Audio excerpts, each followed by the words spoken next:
Blog Talk Radio. Boa noite, amigos. Estamos aqui começando mais um True Outspeak.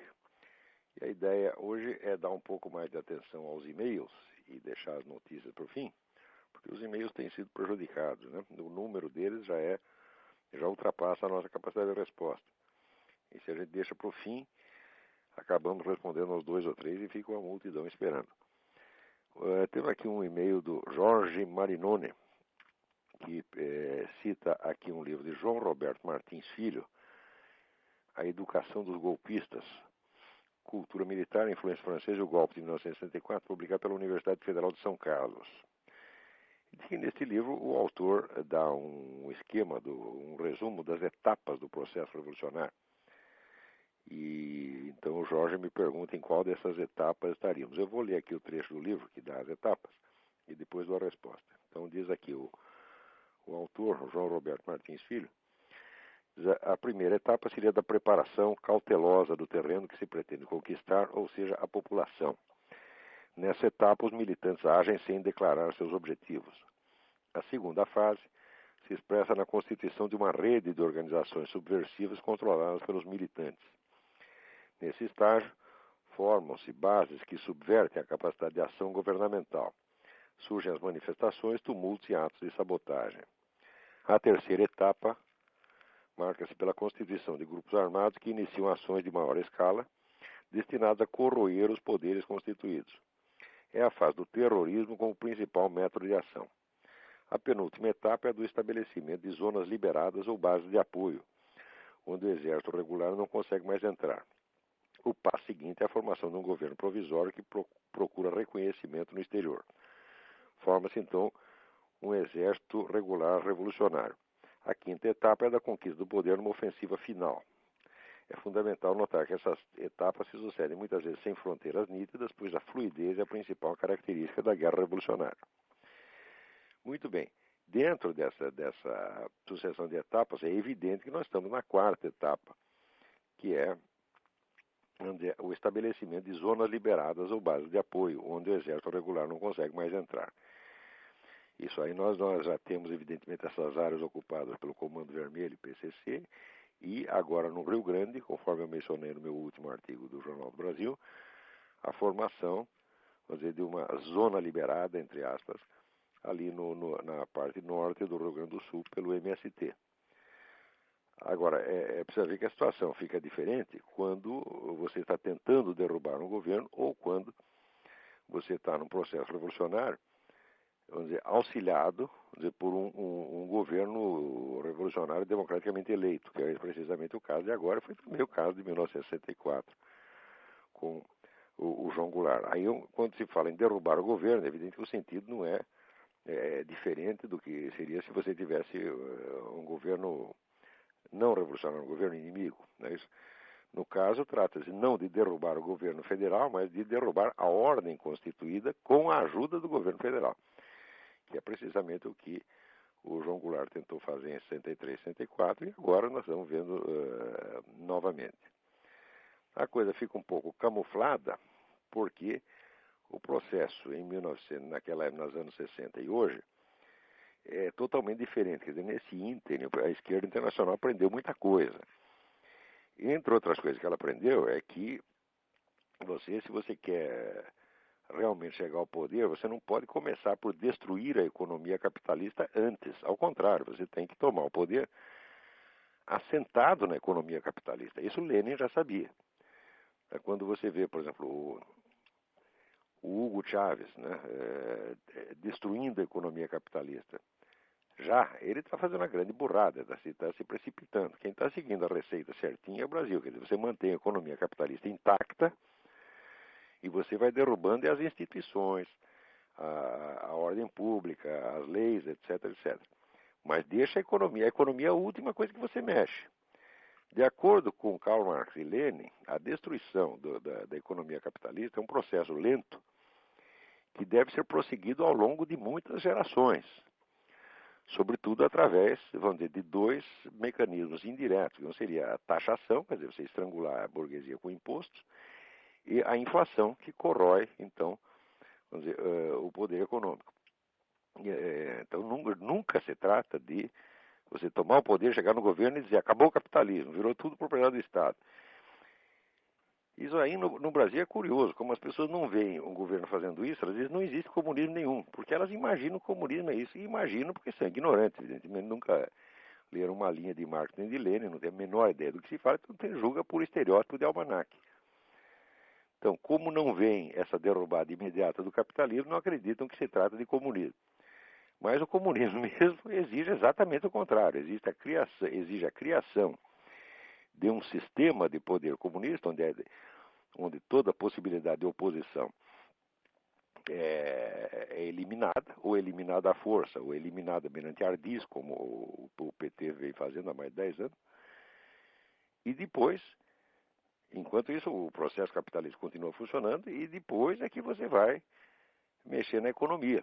A economia é a última coisa. Quer dizer, a economia capitalista, ela move o motor da revolução. Ela é a gasolina que move o motor da revolução. Se você estrangula o capitalismo, não tem mais revolução, não tem coisa nenhuma, tem só uma crise, e fica todo mundo descontente, vira uma anarquia geral, e os comunistas acabam tendo que voltar para casa. Que foi mais ou menos o que fez aí o João Goulart. Esse pessoal do PT está sendo muito esperto, não é que está sendo muito esperto, está simplesmente seguindo a receita comunista à risca.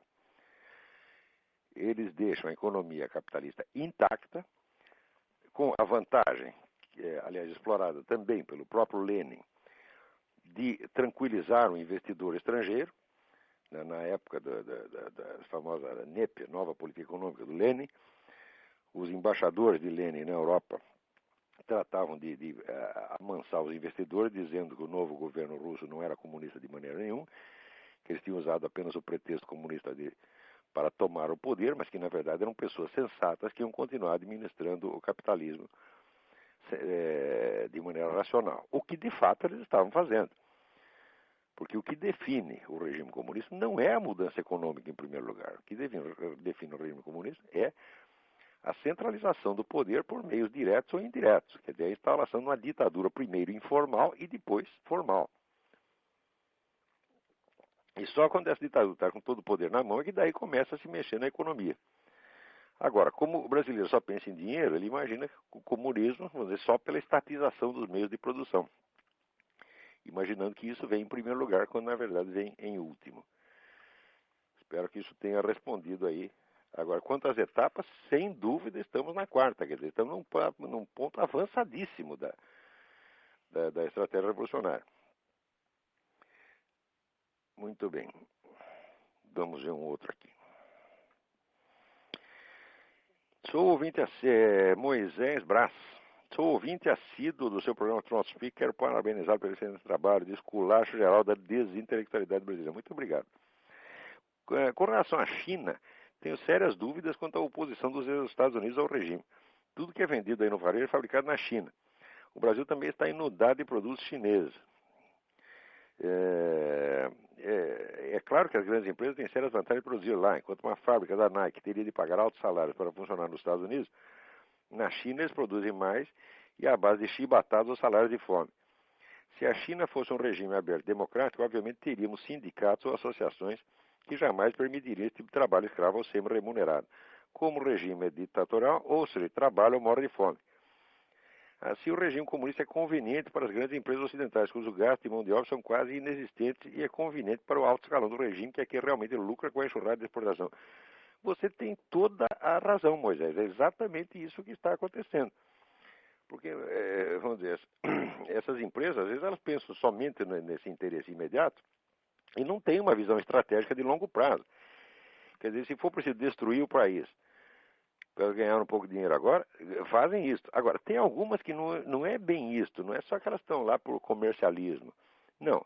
Elas estão ligadas a um esquema de globalismo político, cuja ambição é criar um governo mundial, tá certo? E tem interesses estreitos com o próprio esquema governamental chinês. Quer dizer, estão mais próximos do governo chinês do que da nação americana. Tá certo? Então não se trata só de comercialismo, trata de uma estratégia de longo prazo, quer dizer, geralmente para derrubar os Estados Unidos. Tá certo? Então, esse negócio todo começou durante os anos 90, Começou, sobretudo, no governo Clinton, né? Esta enxurrada de investimentos para a China. E o pretexto que então foi espalhado entre os empresários é que você investir na China era, na verdade, fazer um benefício à democracia. Por quê? Porque a liberalização da economia traria necessariamente consigo a liberalização do regime político. É evidentemente uma balela. Mas tem muita gente que acredita nisso. No Brasil, olha, dificilmente eu encontrei algum adepto do liberalismo que não acreditasse nessa estupidez. Estupidez foi concebida pelos próprios comunistas para enganá-los, e os idiotas caem. E são justamente esses idiotas que caem os que se imaginam os mais espertos. Porque no Brasil, o sujeito ser esperto e maduro e equilibrado significa ele só pensar em dinheiro. O sujeito só pensa em dinheiro, então ele pensa que ele é um homem realista, né, que sabe das coisas e que qualquer outra consideração são apenas temores adolescentes. Na verdade, é exatamente o contrário.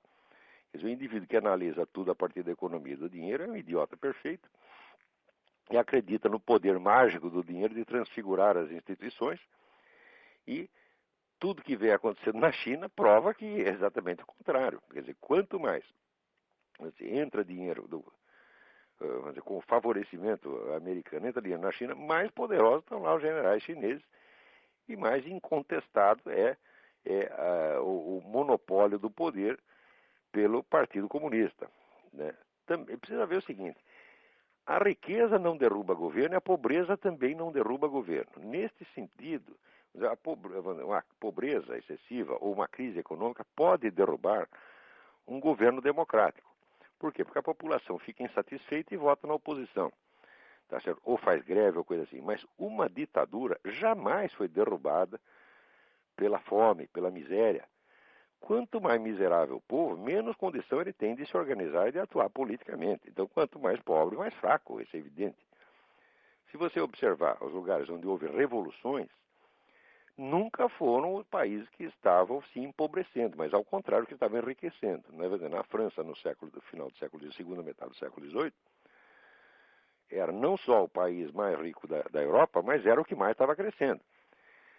No final do século XIX, mesma coisa na Rússia. Os últimos 50 anos que precederam a Revolução Russa, a Rússia cresceu economicamente, que é um negócio assombroso.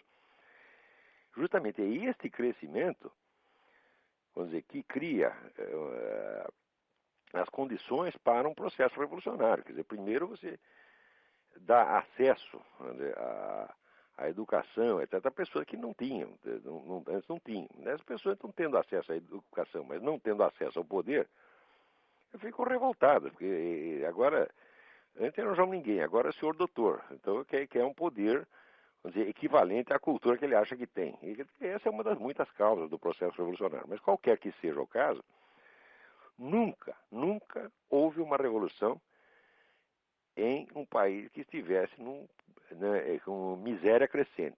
Quer dizer, isso é exatamente o contrário do que diz o slogan, os estereótipos da mídia, né? Se continuar essa miséria e tal, vai ficar uma situação explosiva. Eu digo, miséria jamais é explosiva. Se ele está miserável, o que ele faz? Ele mora de fome, ele definha, ele não dá palpite, ele é um coitado. Então, a miséria favorece as ditaduras. Você vê, o Mao Tse Tung, quando ele inventou aquele negócio do grande salto para frente, que morreu de fome, eu acho que só nesse projeto morreu de fome 10 milhões de pessoas, numa tacada, nunca o poder dele teve tão alto. Quer dizer, essa miséria toda não oferecia perigo nenhum para ele. Foi daí que inventou o negócio da Revolução Cultural e matou mas não sei quantos milhões, agora não de fome, mas na bala. Então, do mesmo modo, vamos dizer, o enriquecimento também não provoca automaticamente um processo revolucionário, uma mudança de governo. Não, é preciso que se junte uma série de condições.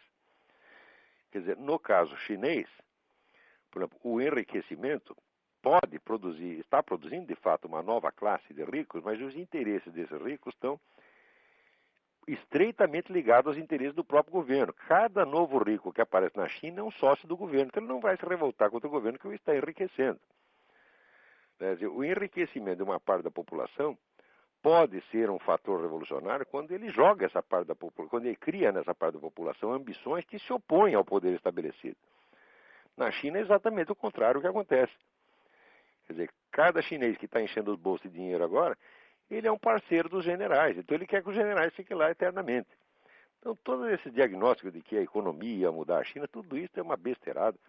É incrível como esse pessoal empresarial é vulnerável, vamos dizer, a palavra de ordem e slogan, que são inventados pelos próprios comunistas e botam na cabeça deles, os idiotas saem repetindo, e são manipulados que nem criança, e ainda acho que são muito espertos. É uma coisa incrível.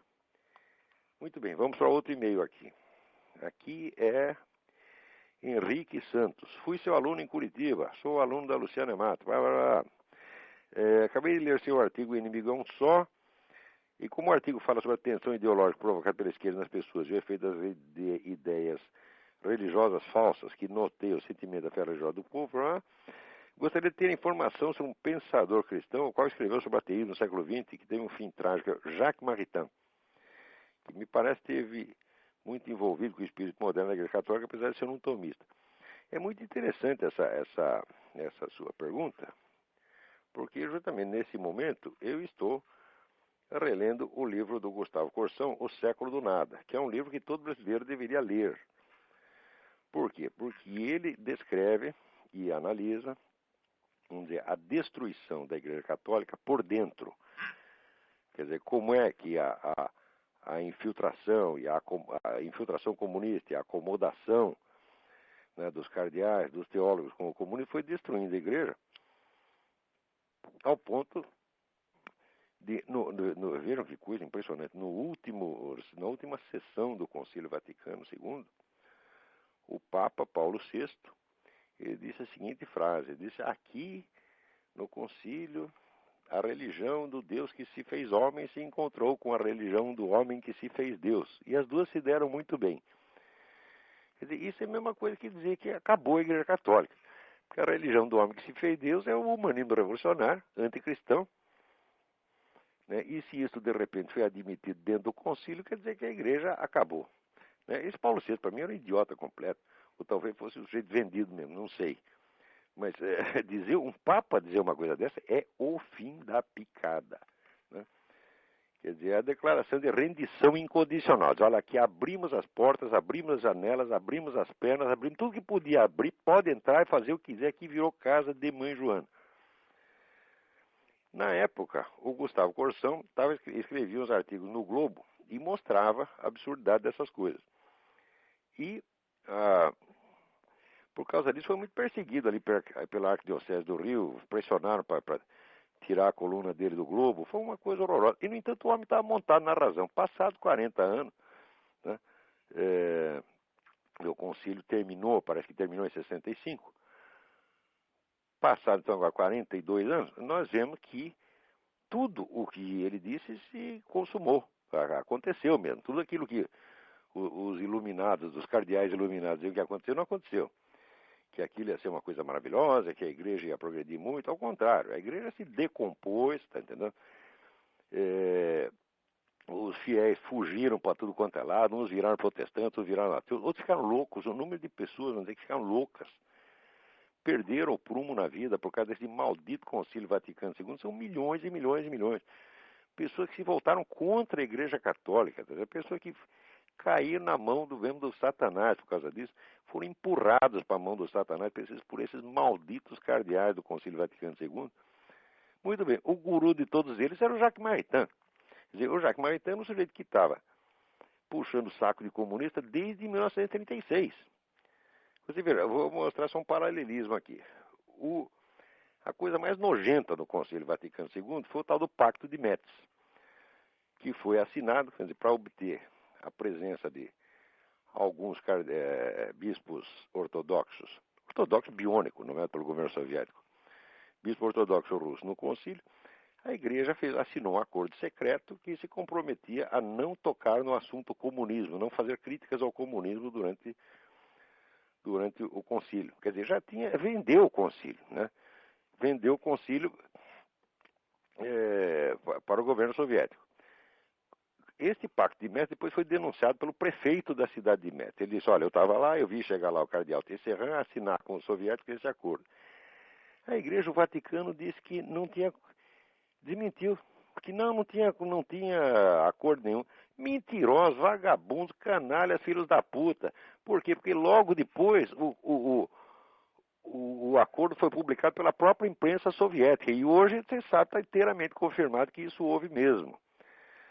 Ora, como já em 63 havia o decreto de João 23, revalidando um decreto de Pio XII, que excomungava automaticamente qualquer católico que colaborasse com o regime comunista, esses camaradas já estavam todos auto-excomungados e sabiam disso. Portanto, a coisa já foi toda uma farsa. Não é isso? Esta farsa não veio sozinha, ela veio de uma longa infiltração que tinha começado já na década de 30. Tá certo? E esse pessoal comunista foi entrando e comprando consciências e fazendo uma devastação total. Até que no fim, vamos dizer, o próprio Papa Paulo VI teve que ser cúmplice desta porcaria. E note bem, o Gustavo Corsão, toda a formação intelectual dele foi dirigida, de certo modo, pelo Jacques Maritain, pelos livros de filosofia do Jacques Maritain. Ele adquiriu a sua formação em filosofia escolástica por intermédio do Jacques Maritain, levado pelas mãos do Jacques Maritain. Quando ele depois foi rever 30 anos de posições políticas do Jacques Maritain, ele ficou horrorizado e viu que o mestre era de fato um vendido. Tá certo? No último livro do Jacques Maritain, que se chama Le Paysan de la Garonne, o camponês da Garona, em que foi alardeado pelo mundo todo como um livro de altíssima sabedoria, o Jacques Maritain analisa todos os problemas do mundo. Só a palavra comunismo não aparece. Não existe comunismo. O concílio seguiu a mesma coisa. Você pode ler as atas do comunismo e ver que o comunismo analisa todos os males do mundo. Só o comunismo, que havia matado 100 milhões de pessoas, não. Quer dizer, fica um detalhe de somenos na história. É claro que essa papelada toda não vale nada. Essa papelada toda, tudo isso é papel pintado. Isso é uma fraude do começo até o fim e tem que ser denunciado. Não é por você respeitar a figura do seu bispo, arcebispo, cardeal, tem que chamar de eminência, que você deve deixar de dizer a verdade. Ao contrário, tem que dizer a verdade. Não por ódio a essas pessoas, mas até por amor a elas. Dizer, olha aqui, menino, você se vendeu, você vai para o inferno, você como é que diz? Você fez acordo com Satanás e eu não vou usar meias palavras para falar de você, não seja você quem for, você está entendendo? Quer dizer, e nessa altura, xingar esses camaradas é uma atitude de caridade para com eles, para fazê-los sentir a gravidade do que eles estão fazendo. Agora, se você começa a falar de maneira muito educadinha e pó de arroz, tá certo? Eles se sentem protegidos, tá certo? E dentro vamos dizer, as regras de polidez são uma coisa feita para proteger o ser humano. Você não deve conceder essa proteção à pessoa que a está usando para ludibriar os outros e ludibriar a si mesma. Você está entendendo? Então, eu acho que você pegar um camarada desse, quer dizer, um prelado desse que colaborou para isso, chamar o cara de canalha, filho da puta, você está sendo muito bondoso para ele. Por quê? Porque se você falar manso, você está fortalecendo essa proteção verbal que ele criou em torno de si mesmo para poder se enganar mais facilmente. E você está colaborando com o pecado, com o crime que ele está fazendo, o crime espiritual que ele está fazendo contra ele mesmo e contra os outros. Então, não tem que dar moleza para essa gente. Ora, relendo o livro do Gustavo Corsão, que na época foi considerado um livro violentíssimo, tá certo? Uma tremenda falta de educação, que depois custou ao Corsão uma infinidade de sofrimentos, humilhações e perseguições e insultos. O que me espanta é exatamente a extrema educação, a polidez com que ele fala desses camaradas. Ele usa pelo menos 50 páginas pedindo desculpa porque vai falar mal do Jacques Maritain.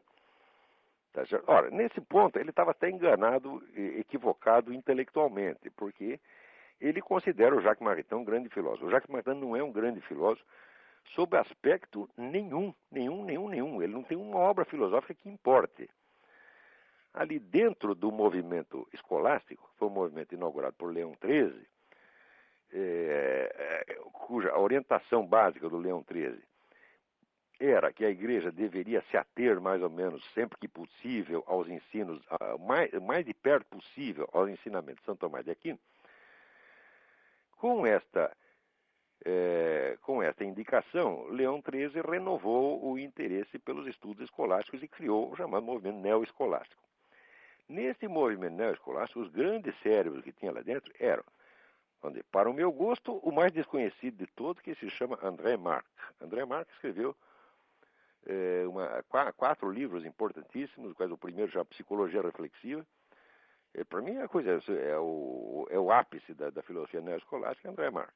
Mas, justamente pela sua altíssima qualidade, ficou conhecido só dos estudiosos, não teve a repercussão pública.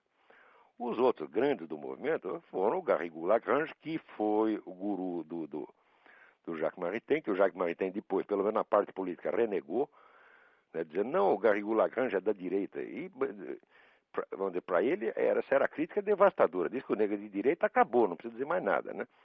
Agora, o Jacques Maritain, perto do Garrigou Lagrange como filósofo, era um mico, não era mais nada.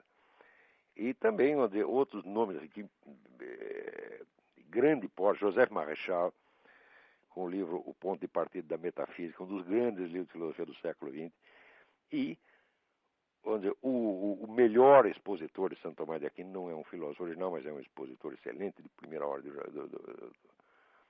do Santo Tomás de Aquino, que é o Antonin Saint-Ange, né, autor de um livro que, vamos dizer, para mim foi um livro decisivo na vida, que é o livro La Vie Intellectuelle, A Vida Intelectual, que foi realmente o livro que me inspirou a começar a dar cursos, né? E, muito bem, comparado com esses camaradas, o Jacques Maritain é nada. O Jacques Maritain se tornou importante politicamente. Por quê? Porque ele estava sempre ligado nos movimentos políticos, participou das polêmicas públicas mais importantes da época, e depois porque era amigo pessoal do Paulo VI. Tá certo? Quer dizer, isso aí como referencial filosófico é nada. Então eu acho um pouco deplorável, lendo este livro do Gustavo Corsão com tanto recuo, né? Ver que ele fala desse Jacques Maritain com tanto respeito. E eu acho que essa questão da linguagem que você usa para falar das pessoas é uma questão que deve ser decidida de maneira puramente objetiva. Quer dizer, há uma linguagem apropriada para cada assunto, para cada circunstância e para cada interlocutor. Porque a linguagem deve ser comproporcionada, né? Então, quando você vai falar de um crime monstruoso, você tem que acusar o sujeito de ser um criminoso monstruoso. Quando você está falando de uma canalice, você tem que pegar uma canalice. Quando você está falando de um erro teológico ou erro filosófico cometido de boa intenção por um grande homem, você tem que falar respeitosamente. Agora, no Brasil, a regra é trocar sistematicamente tudo isso. Quer dizer, você tem que falar com respeito de qualquer vagabundo que apareça dizendo uma mentira sórdida, entendeu? Sobre sobre o assunto que ele desconhece completamente. Você tem que tratar o negro com a maior educação como se ele fosse o senhor doutor. Dizer, olha, eu posso discutir. Eu acho que nem Jacques Maritain merece um tratamento polido. Tá certo? Porque Jacques Maritain era mentiroso consciente. Jacques Maritain era canalha, mentiroso, vendido. Era isso que o sujeito era. Tá certo? E filosoficamente era um homem medíocre. Tá certo? Comparado, não medíocre em si mesmo, quer dizer, comparado com a intelectualidade brasileira, devia ser um gênio, mas comparado com os outros colegas da mesma escola, comparado com Joseph Marechal, com o seu mestre Garrigou Lagrange, era um nada, tá certo? Agora, no Brasil, ele teve um impacto muito grande, esse pessoal do Centro Dom Vital, todo mundo lia Jacques Maritain e badalava o sujeito, foi um engano, quer dizer, deram a importância que não tem. No Brasil vive chegando guru estrangeiro e todo mundo entroniza e cultua como se fosse um gigante, né? Mas o brasileiro não tem senso das proporções, não tem nem conhecimento para isso. Então, para um sujeito que vinha, como o Gustavo Corsão, vinha de uma escola de engenharia, não tinha formação filosófica, né? Ele encontra um Jacques Maritain, ele pensa que ele encontrou Leibniz ou Aristóteles, entendeu? E depois, 50 anos depois, quando descobre que o nego é um vendido, que traiu a própria igreja, o Gustavo Corsão não ficou indignado, ele ficou passado. O livro é um dos livros mais tristes que eu li, porque você parece que sente as lágrimas em cada página. Que sofrimento horrível, né, do fiel, sincero que vê o seu mestre, né, querido, traindo, né, a igreja a qual a própria leitura dos livros do Jacques Maritain o havia levado lá. Visto com a distância do tempo, o Gustavo Corsão tinha infinitamente mais razão do que ele mesmo imaginava. Quem falou mal dele na época foi um bando de canalhas que não merece nem mesmo ser mencionado. Eu me lembro que tinha um camarada da Globo, um diretor da Globo, que uma vez disse, não, nós queríamos suspender a coluna do Gustavo Corsão, não por causa do conteúdo, mas porque ele estava muito chato. Eu digo, escuta, peraí, você não pode querer que o homem que está escrevendo sobre a maior tragédia da história do Ocidente, que foi a autodestruição da igreja, e que é a igreja dele mesmo, da qual ele é o fiel, escreva isso de maneira divertida. Quer dizer, essa coisa brasileira da inversão de valores. Isso quer dizer que a obrigação da polidez e de ser interessante, de ser divertido, de ser digestivo, quer dizer, está acima do dever de fidelidade à própria natureza do assunto. Quer dizer, isto é de uma futilidade, de uma leviandade a toda a prova. Quer dizer, como é que você vai exigir que o homem seja interessante, seja divertido escrevendo uma coisa dessa? Ah, meu Deus do céu. Né? Só mesmo. Olha, eu vou até dizer quem era esse sujeito. Bom, não vou dizer não, deixa pra lá. Era um diretor da Globo. Mas, pô, asseguro, era um filho da puta. Né? Porque não há mais como tratar essas pessoas. Tem gente aqui que fica chocado porque eu xingo esse cara. Olha, tem certas pessoas onde é que xingá-las é até uma coisa de caridade. Porque às vezes o nego vem com uma ideia, até apareceu um camarada dele dizendo assim, o Mário Ferreira dos Santos não era filósofo, era apenas um estudioso da filosofia alheia. O sujeito diz isso e quer uma resposta. A resposta é essa, vai tomar no cu. Que outra resposta eu posso dar? Quer dizer, eu estou falando com uma pessoa que não é que ele não seja capaz de entender a filosofia do Mário. Não é capaz de ler um livro do Mário. Tá certo? E dar um palpite desse. Daí aparece outro, mais idiota ainda, lembrando uma declaração do professor Miguel Reale, mais ou menos no mesmo sentido. O Mário era um estudioso de filosofia, mas sem uma obra original. Bom, acontece o seguinte, essa opinião do Dr. Miguel, que eu conheço bem, eu era amigo do Dr. Miguel, porra. Essa opinião remonta, tá certo? Ao começo ali da década de 50, quando o Mário havia publicado o livro dele que ficou mais famoso na época, que era O Homem que Nasceu Póstumo, que era um livro sobre Nietzsche. Então ele fez uma certa fama de estudioso de Nietzsche e publicou mais 2 ou 3 livros de polêmica filosófica, mais literários do que filosófica, na verdade, e pronto, acabou. Bom, acontece que depois o Mário um dia estava dando uma conferência e de repente ele parou a conferência e disse, turma, acabou a aula, vocês me desculpem, eu tive uma ideia, tenho que ir para casa escrever.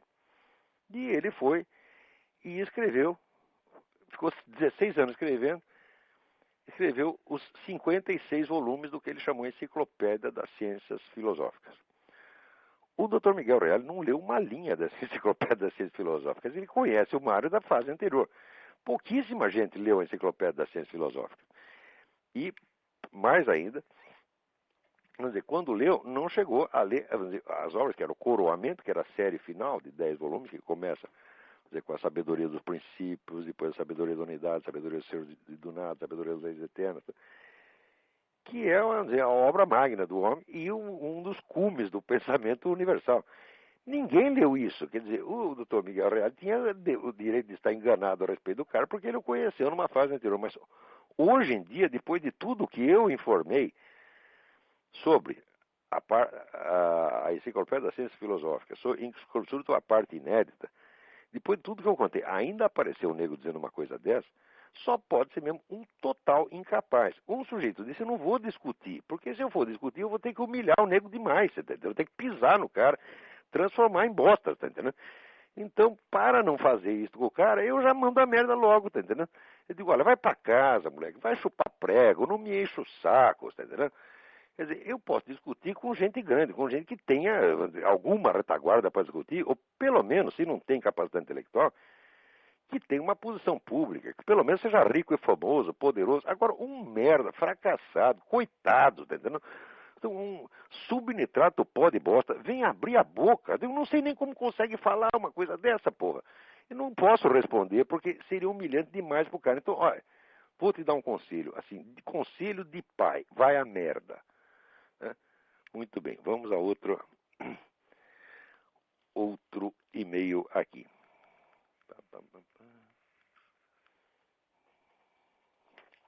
Tem um aqui que eu queria responder porque já está atrasado pra caramba. Deixa eu ver se eu acho aqui, peraí.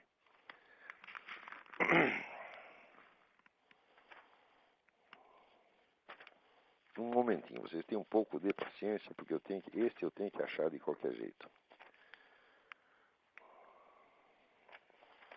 Era uma pergunta de filosofia que revela, tá aqui, que revela uma verdadeira intenção de compreender, de estudar. Aqui, o sujeito é Leonardo. O e-mail dele é Sigma Léo. Então, muito bem. Lendo a obra Verdade e Conhecimento de Tomás de Aquino, tradução, introdução e nota de Luiz Jean Laurent e Mário Proviero, deparando com um texto que ele tem uma dificuldade de entender. O texto é o seguinte: o sentido só conhece por meio dos órgãos corpóreos e não é por impossível que o órgão corpóreo seja mediador da potência sensitiva com ele mesmo. Mas as potências não sensíveis... Bom, minha dúvida está em saber o que quer dizer que as potências não sensíveis de modo algum retornam sobre si mesmas. Muito bem. É claro que entendi que somente a substância intelectual retorna à própria essência como um retorno completo, principalmente as que conceberam a reflexão. Bom, o que Santo Tomás de Aquino está dizendo, em última análise, é que as potências sensíveis, elas não se captam a si mesmas, tá certo? Do mesmo modo que captam o seu objeto. Quer dizer, o olho não pode perceber o olhar tal como ele percebe, né, os estímulos visivos, né? É só isso, ao passo que a inteligência, ela faz parte da inteligência, ela captar o seu próprio ato. Quer dizer, a inteligência que não entende que está entendendo no ato mesmo que ela está entendendo, não é inteligência de maneira alguma. A inteligência não pode funcionar inconscientemente, está entendendo? Ela, vamos dizer, a consciência não pode funcionar inconscientemente. Então, é disso aqui que se trata. Bom, vamos lá.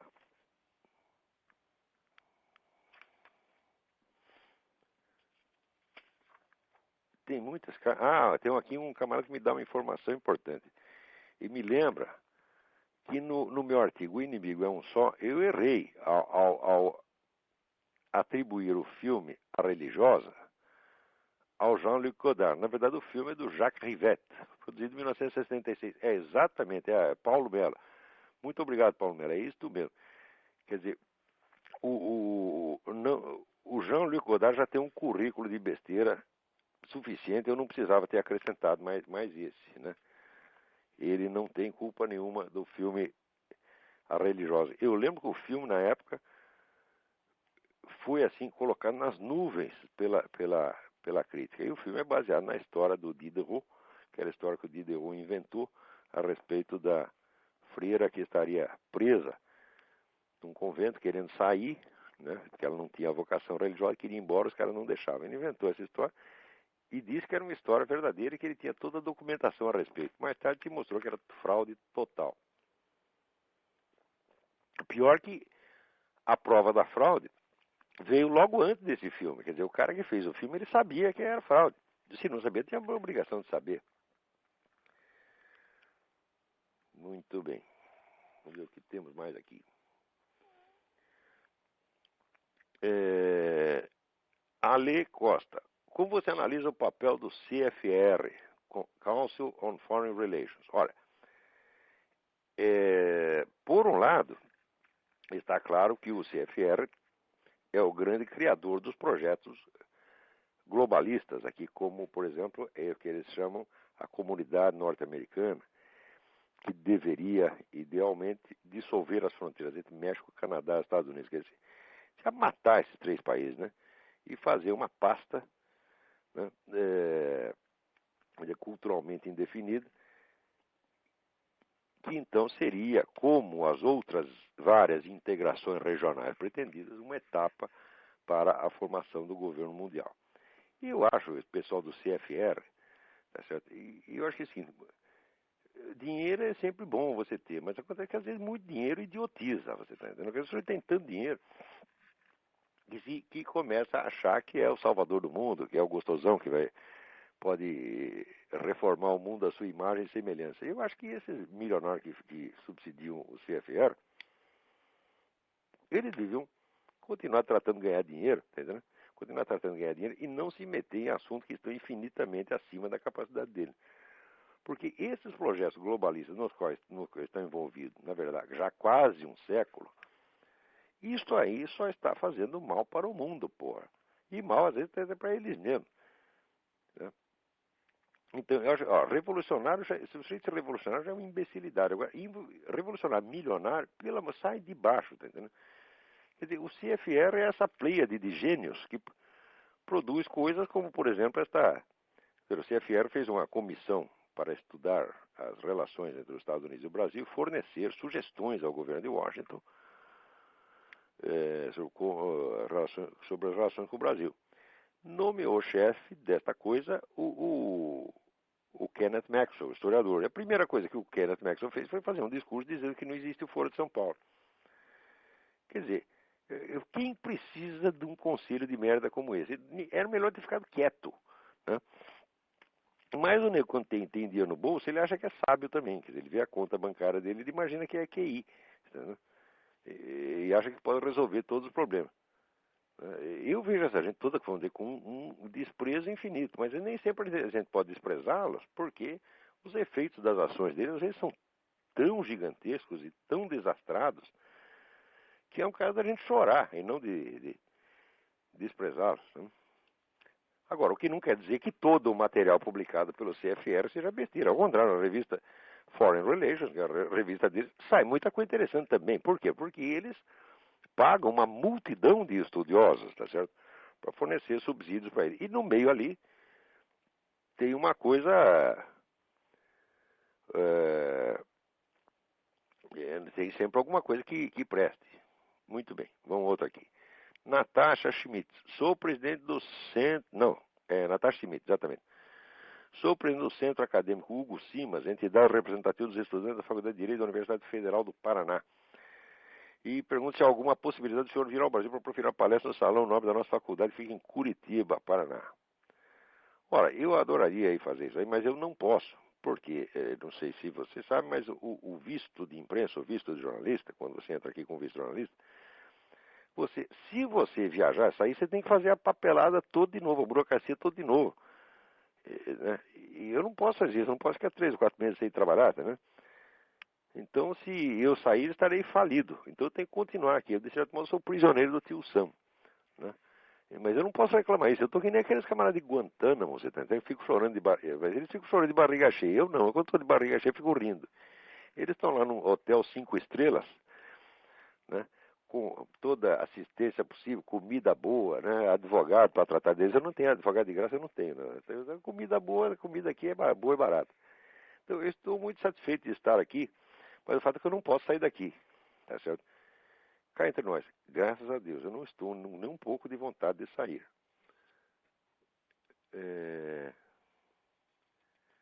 Vamos ver aqui.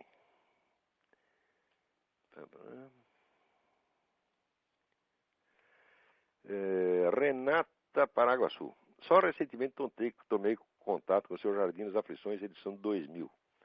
Na página 119, parágrafo 2, comentando a primazia do desenvolvimento técnico versus contemplação na unidade das ciências, o senhor coloca, aspas, em quase todas as civilizações, uma das ciências que primeiro se desenvolve e alcança rapidamente a perfeição é justamente a astronomia, cujos objetos estão a distância demasiado grande para poderem ser transformados.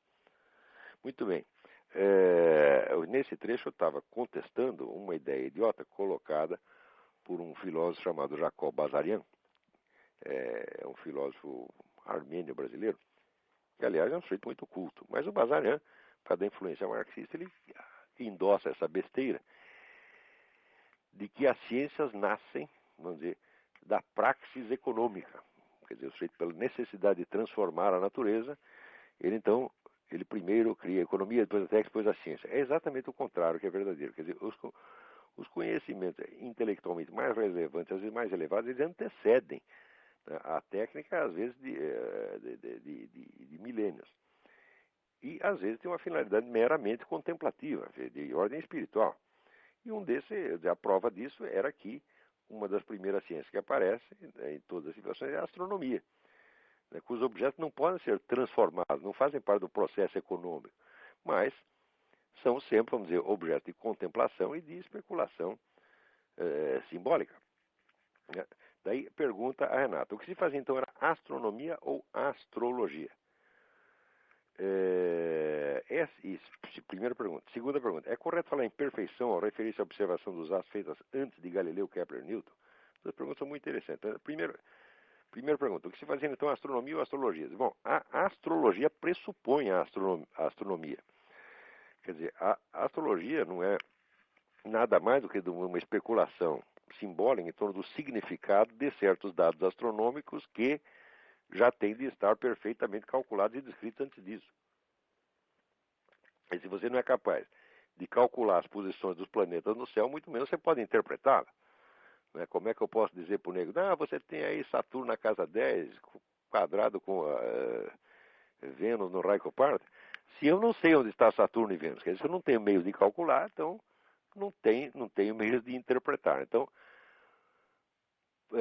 por isso que até durante a Idade Média, essas duas coisas, astronomia e astrologia, as duas se chamavam astrologia, uma se chamava astrologia esférica, por seu cálculo, o cálculo descritivo da esfera celeste, e a outra chamada astrologia judiciária, porque é pronunciar um julgamento do destino do sujeito, certo ou errado, o julgamento, mas com base naquela posição. Então, o que se fazia era, primeiro, astronomia. Claro, sem astronomia não existe astrologia. E a segunda, é correto falar em perfeição ao referir-se a essa observação dos astros feitas de Galileu, Kepler e Newton? Perfeitamente. Quer dizer, as descrições alcançadas por civilizações antigas, né, eram tão perfeitas, mas tão perfeitas, que até hoje você usa aí o sistema ptolemaico para todas as viagens marítimas e aéreas. Tá certo? Não tem outra.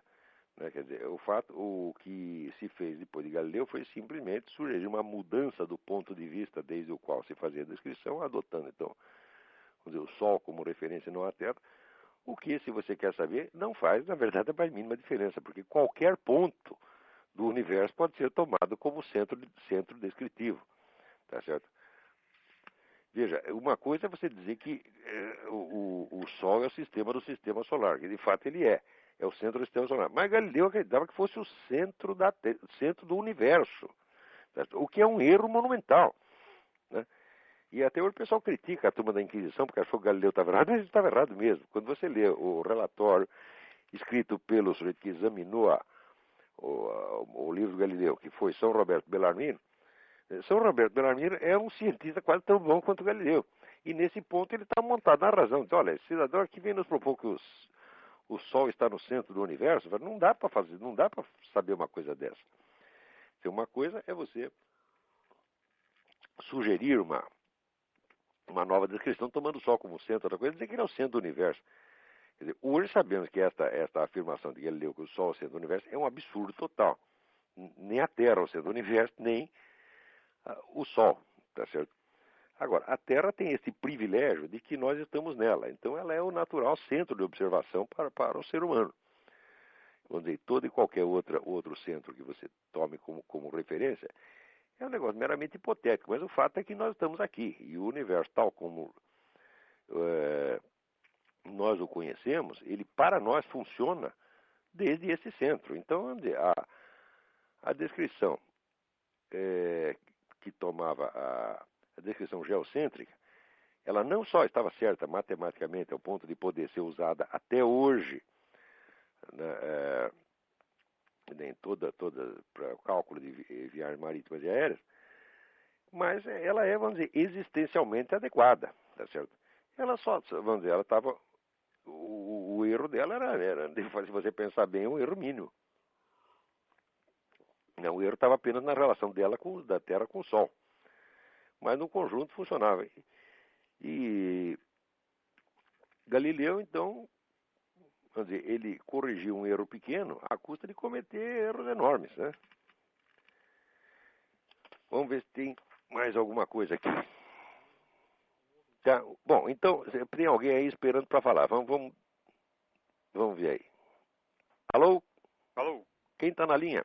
Alfredo, tudo bom, Lavon? Tudo bem, Alfredo? Tudo bom. Eu estou aqui em Connecticut, perto de você, Opa! aqui nos Estados Unidos. Eu quero primeiramente te agradecer por tudo que você tem feito por aqueles que buscam estudar e compreender alguma coisa, né? Pois é, rapaz, eu tenho que ajudar. Quando eu era moleque, eu era muito burro, tá entendendo? E daí eu me esforcei muito para ver se adquiria alguma inteligência. Então hoje olha, eu me sinto é algo, obrigado a ajudar quem quer estudar, né? olha, o que você tem feito tem sido algo assim maravilhoso mesmo, fora do comum. Obrigadão. E a gente agradece muito. Eu tenho uma pergunta a fazer aqui. É que eu dou aula de teologia. Aham. E eu tenho encontrado um grande problema, uma grande dificuldade de colocar na cabeça dos alunos o seguinte: na questão de interpretação de qualquer texto, eles não interpretam o texto da seguinte maneira: do que o autor quer dizer com o texto, mas aquilo que eles acham que o autor quer dizer. É um problema de hermenêutica, né? E eu tenho ouvido no seu programa, isso tem acontecido no meio da filosofia também, né? Pega um Frege, eu vi, foi no Yuri, Aham. o Frege, e o cara levou pro lado da metafísica e tudo. O que se fazer nessa Pô, situação? isso aí é o vício brasileiro. As pessoas não sabem ler, pô. Pois, eu não sei o que fazer. Simplesmente não sabem ler. Mas olha, eu vou dizer pra você, não é só esse problema. O problema intelectual brasileiro é assim, é um negócio desesperador. Eu asseguro para você que o brasileiro é o povo mais burro da face da terra. Eu digo porque eu morei 58 anos nesse país, tentando ensinar brasileiro, e depois você vê o que acontece em outros países. Veja, eu viajei muito e morei na Romênia, agora estou morando aqui, quer dizer, eu conheço outros povos, né? Uhum. E eu vejo que essa coisa não acontece. Eu digo, em primeiro lugar, nos outros povos eles querem saber, eles querem ter o conhecimento. O brasileiro não quer. Ele tem horror do conhecimento. Ele gosta de dar palpite, mas ele não quer adquirir conhecimento. Ele, primeiro, ele acredita que o conhecimento existe.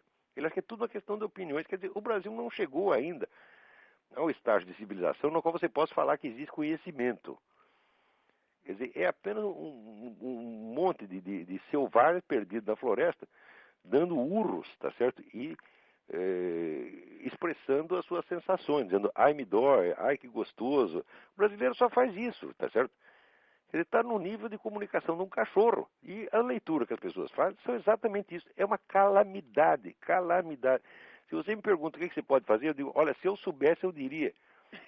Mas eu fico desesperado com essa coisa, porque é uma quantidade de burrice que as pessoas não imaginam. Né? E o pior é que julgam os outros povos, né, de cima, falam assim, não, o americano é burro, burro. Ai, meu Deus do céu, é uma coisa desesperadora. É difícil, Porque né? são pessoas que, primeiro, não leem livros. Não leio. Olha, uma vez eu disse, num curso de pós-graduação, veja você, todo mundo ali já é senhor doutor, tá vendo? Eu disse, olha, um estudioso de qualquer área, ele tem que ler pelo menos 85 livros por ano, só para ele se manter atualizado com a área dele. Uhum. As pessoas ficaram horrorizadas. 85? Ai, que crueldade! Eles ficaram assim aterrorizados de ter que ler 85 livros. Né? E, no entanto, eles querem ter os privilégios de pessoas de estudo, os privilégios de intelectuais, de eruditos, e até querem que o governo pague para eles. Os vagabundos não querem estudar, não gostam de estudar, não querem conhecimento, querem só dar palpite, só pensam em dinheiro. O brasileiro é um povo dinheirista. É verdade. O brasileiro só estuda em função do diploma que ele acha que vai dar um empreguinho para ele, tá entendendo? E se der para ter o diploma sem estudo, é o ideal brasileiro. Quer dizer, é horrível isso. E está ficando cada vez pior. Vamos dizer que até na década de 50, 40, 50, nós, sobretudo com a chegada de imigrantes, chegou um monte de imigrante, alemão, judeu, russo, japonês, tá? Começaram a civilizar o país, tá entendendo? Né? Então a gente via, por exemplo, aquela molecada, eu fui criado no bairro japonês em São Paulo, a gente via japonesada como se esforçava, rapaz, era uma coisa, assim, é bonito de ver, tá, né? Todo mundo falava mal deles porque eles estudavam. Dizem que são burros, né? Que são... Não tinha a expressão cu de ferro. É assim mesmo. Quer dizer, uma expressão Verdade. pejorativa, quer dizer, para o ignorante falar do sujeito estudioso. Mas é só no Brasil que isso acontece. Aqui o pessoal faz gozação do cara que não estuda. Agora no Brasil é de quem estuda. Esse país é errado mesmo. Isso aí tem que ser presidido pelo Lula, tem que ir pro Foro de São Paulo, tem que chamar o Hugo Chávez para mandar essa porra, né? Porque merece, entendeu? Um povo presunçoso, burro, metido, tá entendendo? E que quando aparecem grandes homens, pessoas que se esforçam, querem fazer uma coisa séria, como o Mário Ferreira dos Santos, como o Vila Lobos, etc., o pessoal cospe em cima, meu Deus do céu. Então merece. O Mário Ferreira, ninguém fala dele no Brasil? O Mário Ferreira, o problema é o seguinte, o problema é que mesmo o pessoal filosófico que estudava, via aquele gigante, sentia uma inveja, mas uma inveja sem fim. Sabe aquela inveja que mata, que o sujeito se sente um rato no esgoto, tá entendendo? Então o que ele tem que fazer? Tem que sumir com o Mário Ferreira, ele não aguenta. Né? O Mário Ferreira foi um dos grandes filósofos do século XX, talvez o maior deles. Para perceber isso, você tem que ler a obra como um todo. Tá certo? Tem que pelo menos ser capaz de ler os livros principais. Eu gostaria até de colocar isso, porque o problema que enfrenta é o seguinte, às vezes a pessoa pega uma frase ou um livro ou... E já sai dando palpite. E fala, o autor disse isso, mas ele não conhece o que o autor diz num todo. Quer dizer, você não tem, a pessoa não tem nem ideia de que a filosofia, pela sua própria natureza, é um processo integrativo, entendeu? Então você tem que analisar, você não diz que você precisa ler tudo que você escreveu, mas pelo menos as coisas principais, e você tem que tentar articular. Quer dizer, interpretar um texto dele, vamos dizer, em função do sentido que é dado aquelas mesmas palavras, aquela mesma coisa, nos demais textos. Você tem que buscar a unidade. A regra básica de leitura de livros filosóficos é buscar a unidade e organização do pensamento do cara, porra. Quer dizer, não é opinião solta, não é isto. Agora, no Brasil, as pessoas não são capazes de juntar, pegar a unidade de um livro. Nem quando chega na página 10, já esqueceu a página 1, porra. Então é por isso que pega a frase solta, porque não consegue pegar outra coisa. Às vezes não é nem frase solta. Por exemplo, esse cidadão que está falando do Mário, o cara nunca leu uma linha do Mário. Ouviu falar. Mas no Brasil é bonito dar palpite, tá entendendo? Então essas pessoas, quando falam essas coisas e querem discutir comigo, falam, não vou discutir com você, vou mandar você a merda. Por quê? Porque eu gosto de você. Eu não quero fazer com você o que eu fiz com o professor Lauro Café na Faculdade de Direito, quer dizer, reduzir você a merda, tá entendendo? Então eu apenas mando você ir lá, você tá entendendo? Vai você por sua própria conta, eu não vou jogar você lá, tá entendendo? Agora, se você quer, você não quer ir a merda por conta própria, eu te levo lá, ponho você lá e deixo que é o seu lugar. Né? Então, não venha buscar discussão comigo. Veja, o pessoal na internet, tem milhares de pessoas querendo puxar discussão, cada um mais incapacitado que o outro. Então, é horrível isso aí. Então, isso que você me fala, o pessoal não pega o texto, sentido das palavras pelo que está lá, mas pelo que eles jogam, pelo que eles acham.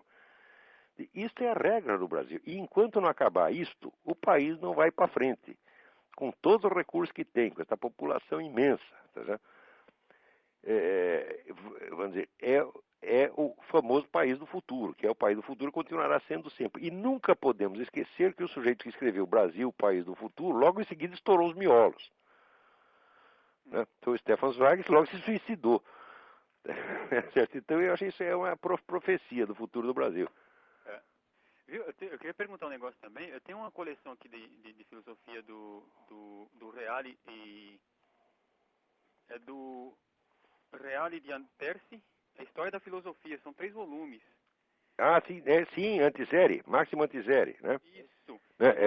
Acho que é Antiseri, o parceiro do Giovanni Reale. É muito boa essa história. Eu li Tudo que Giovanni Reale fez é muito interessante, mas muito interessante. Que bom, então... Eu tenho umas discussões, tem uma coisa da interpretação que ele faz de Aristóteles que eu não concordo muito, mas isso é normal no estudo, né? A gente acha isso, eu acho aquilo, mas nós não temos certeza, né? Então tem que confrontar as opiniões e esperar que o tempo resolva. Mas é um historiador maravilhoso da filosofia. Tipo, e felizmente, isso é uma sorte que ele tem, porque muito do que ele fez está traduzido no Brasil pelas edições, eu acho que é Paulus ou Paulinos. Paulus, editora Paulus. Agora, tem outra pessoa aqui na linha esperando para falar. Tá bom, Lavo, desculpa não poder te ajudar nessa questão, mas isso é insolúvel, isso aí só Deus. Quer dizer, a solução é reze para que os camaradas se tornem um pouquinho mais inteligentes. Obrigado mesmo, viu, Lavo? Obrigado. Um abração. Outro. Vamos ver quem mais está aí. Alô? Quem Alô? tá na linha? Alô? Quem está na linha? É a Celina? Oi, Celina. Celina Vieira? Celina Vieira, tudo bom, Olavo? Que alegria ouvi-la. Ah, alegria é minha.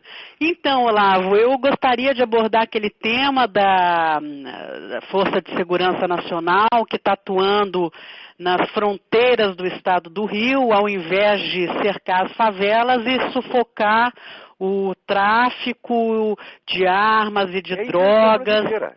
Eles querem saber onde. Eles vão exatamente onde os bandidos não estão, porque onde estão é perigoso, né? Exatamente. Então, quer dizer, é uma palhaçada isso aí, né, Olavo? É uma palhaçada integral. É mais uma pantomima brasileira. Você tem toda a razão nesse negócio. Um absurdo total. O que estão fazendo na fronteira? Eles sabem exatamente onde é que os neguinhos estão, né? O que eles estão escondendo lá, o que eles estão fazendo. Sabem tudo. Nós temos informação total sobre o banditismo no Brasil, porque tudo isso é antigo. Agora, pode falar. Ninguém quer resolver esse problema. Ninguém quer, porque se você começa a mexer com essa gente, você vai pisar no pé da Farc. Daí a Farc vai reclamar com o Lula. Entendeu? Então é melhor não fazer nada. Porque quem é que vai querer desafiar a Farc? A Farc tem uma força militar superior a todas as forças armadas dos países vizinhos. Ainda tem dinheiro que não acaba mais. Manda, faz e acontece. Você vai mexer com essa gente, né? Então é melhor deixar tudo como está. É melhor que continue morrendo 50 mil brasileiros por ano, né? Mas o Lula não vai correr risco. Né? Inclusive eu até fundei uma comunidade no Orkut, até convido a todos os ouvintes, se quiserem entrar, que é Amamos a Vovó Pistoleira, né? Que foi num momento de revolta com o que aconteceu no Rio de Janeiro na época do Natal, que puseram fogo nos ônibus e queimaram pessoas inocentes, etc. e tal. E eu me lembrei daquela senhora aposentada que deu um tiro no assaltante no Rio de Janeiro. Não sei se você tomou conhecimento disso. Tem que fazer, porque se você vai esperar a polícia te defender... tem que chamar a vovó. Liquidado. Você está liquidado. Uma vez entrou quatro malandros na minha casa lá, armado. Se eu não tivesse um revólver ali que eu tinha ganho de presente, e que eu já nem tenho mais, eu já joguei fora porque enferrujou, estava morto. Uhum. Agora, daí depois chamou a polícia levou apenas 1h30 para aparecer. Ora, que brincadeira. Tem um amigo meu em São Paulo que foi assaltado por 2 travecos armados. Ali naquela... Acho que no Morumbi, né? Os 2 armados...